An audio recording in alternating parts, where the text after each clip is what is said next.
Sometimes you have one of those ideas that seems really cool and interesting on paper, but ends up being really terrible and just causing tons of pain and annoyance. We've all heard the phrase, no plan survives first contact with the enemy, or more colloquially, everyone has a plan until they get punched in the face.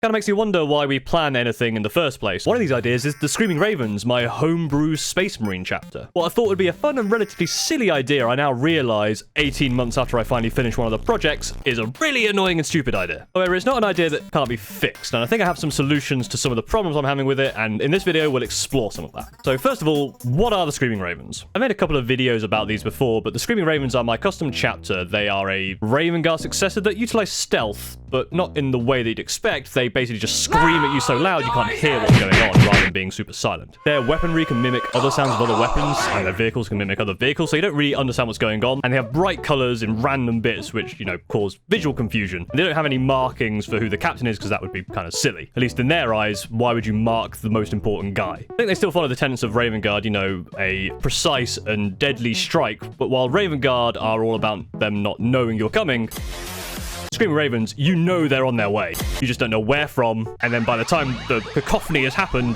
they've gone and you're dead. Unfortunately, when I play games with them, they just die because I'm terrible, but that's the point, that's the law. Just because I'm bad doesn't mean it's not a cool idea. So the main scheme for Screaming Ravens is fairly standard. It's black armor with silver details, like the undersuit, for example. However, from there, I like the idea of basically every model having a completely different random thing, so you have no idea what's going on. Like, one guy has a purple shoulder, one guy has a red trim, no real cohesion or anything, so it gets pretty confusing when you're trying to work out who belongs where, what's going on. And an evolution of this was with my Vanguard Veterans. These are kind of custom with a few 3D printed parts, and my great idea was to have every single one represent an F-Zero car, specifically F-Zero X, or GX, I guess, mostly F-Zero X. And now, well over a year and a half later, I'm finally done with this project. It's 10 models, and it took me over 18 months to get it finished. I haven't even actually done that much. I've done some Incursors, I've done a Brutalis, and now I've done these Vanguard Veterans, and I've done my Captain as well. And it's at this point I've realized a very fatal flaw with the scheme. Because I wanted every single model to be different, I have to come up with a different idea for every single model. And that's a massive pain in the arse, not just mentally, but also when I come down to paint it. See, normally if you're doing something like a troop and you've got a standard scheme, you can get into a rhythm. You're doing the same scheme across 5 models, you can do each part kind of batch painting. I can't do that with this scheme. I can get so far, but then every model has to be treated individually. Each model has to be treated with different colors, in different places. And while it's helping me learn a lot of different skills and use a lot of different colors that I may not already be using, it takes a massive extra toll that I shouldn't really be dealing with, and it doesn't allow me any respite when I come to try to do something simple. Like if I want to do my other 5 Incursors, I have to come up with 5 new, unique schemes for them. But the Vanguard Veterans, it wasn't too bad, because I had a specific idea for that unit, where they were going to be F-Zero X cars, which meant I had reference I could relate to find out the right colors. But whilst I was painting them as well, I came up with other ideas, so some of these models actually represent several cars, or the vehicle and their pilot. And the other part of this was for the backpacks, with the jetpacks, which I had a really cool idea for, to make them look like the vehicles. But then, what do I do with the rest of the model? So some of these models have a lot of different colors, some don't have as much. So doing this for 10 models across several months, almost a year, massive pain in the ass. And whilst the stuff I've done does look nice and cohesive and cool, I can't imagine having to do this for every single other model. It's too much to try and think of a unique and new different scheme or something. So yeah, it's just a bad idea, but not a terrible idea. Whilst completing these Vanguard Veterans, I did think about what I wanted to do for the next models and which models I wanted to do next. My main focuses are going to be on my Brutalis Dreadnought and my Centurions. The Brutalis Dreadnought is one of the main Screaming Raven things, a massive Dreadnought that comes and punches you in the face. That just is amazingly thematic for the Screaming Ravens, and the Centurions are similar. Big chunky dudes that can drop in and punch you, and they've been doing extremely well in my Crusade. Almost half of the kills I've got have been just from the Centurions. And don't get me wrong, whilst I think it's a bad idea now to do each individual model, I really like how the models look. These Incursors look really cool, and the Vanguard Veterans with the F-Zero X theme, I'm really happy with how they came out in the end. I'm really proud of what I've done here. And they're thematically very cool for my Crusade, because they go very, very fast, crash into something, and die immediately. So whilst I was completing the unit for the Vanguard Veterans and thinking about what to do next, and, you know, what do I want to do with the Brutalis? What do I want to do with the Centurions? I was really struggling to come up with ideas outside of just make them all different and unique. Then I kind of had a brainwave, a very small tweak to my original plan and the original project that kind of solves the issue. So within the lore of Screaming Ravens, part of it is about the individuality, not following a certain scheme, being able to represent yourself however you see fit because it helps with their plan of this confusion warfare. But when I was doing the Vanguard Veterans, I was realizing this is a unit of 10 with a cohesive scheme within the unit. Whilst they are all different colors, they all have one central theme.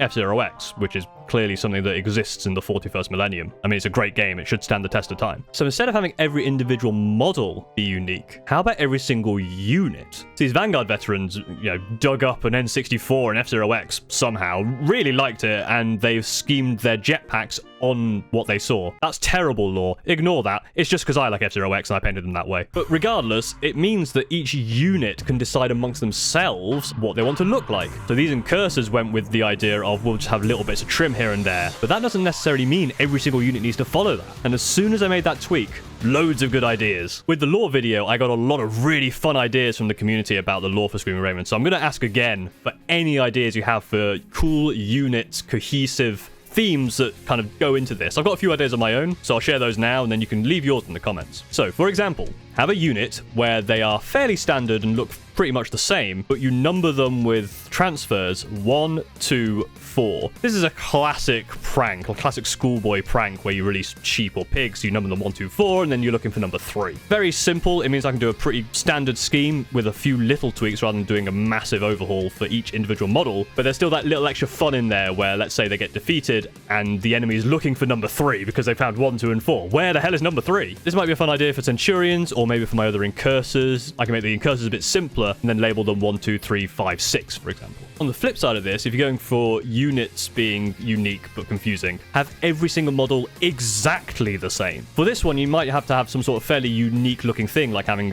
one trim be a different color, one shoulder be a different color, and then maybe the head be a different color. Have every single part of the unit have that scheme. That way, they keep popping up out of nowhere, and you keep thinking, hang on, haven't we killed that guy already?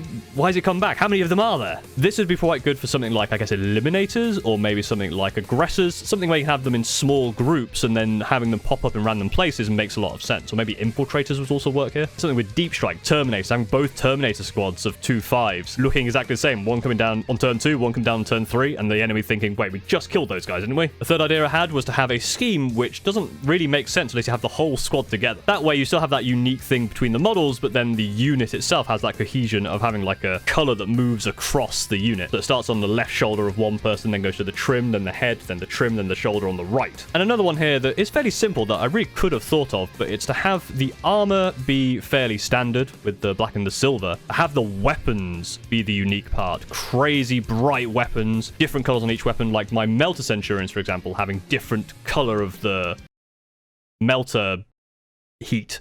Or flamers, different color flames. That kind of stuff would really be cool, because then you've still got that uniqueness without having to go through and work out, okay, do I want to do trim on this one, or do I want to do the leg on this one? You still get that, but by doing a specific part. I definitely felt like the scheme was working as random bits for each individual model, but then, yeah, having to do the Vanguard Veterans and realizing that it's going to be a pain in the ass to come up with something for each individual model has made me rethink it. So I think the lesson here is don't be stupid like me.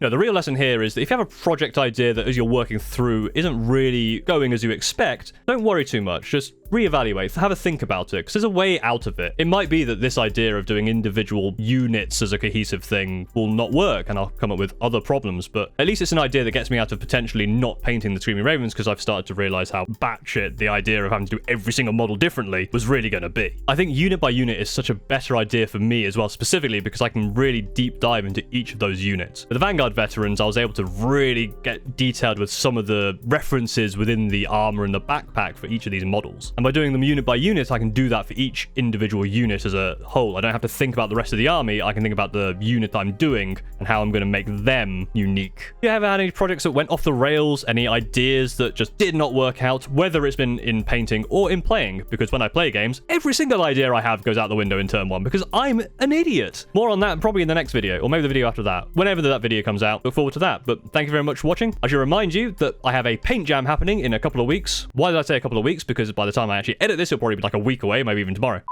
I have a paint jam coming off on the 22nd of February. I should actually get this video out before then, so why am I interrupting myself in this outro? I have a paint jam coming on the 22nd of February, which is going to be running for a week with a theme that I'll reveal on my stream Thursday, 22nd of February at 9 PM GMT. But thank you very much for watching once again. If you did enjoy this, go ahead and like and subscribe, all the good YouTube stuff. and I will see you next time. Thank you very much for watching.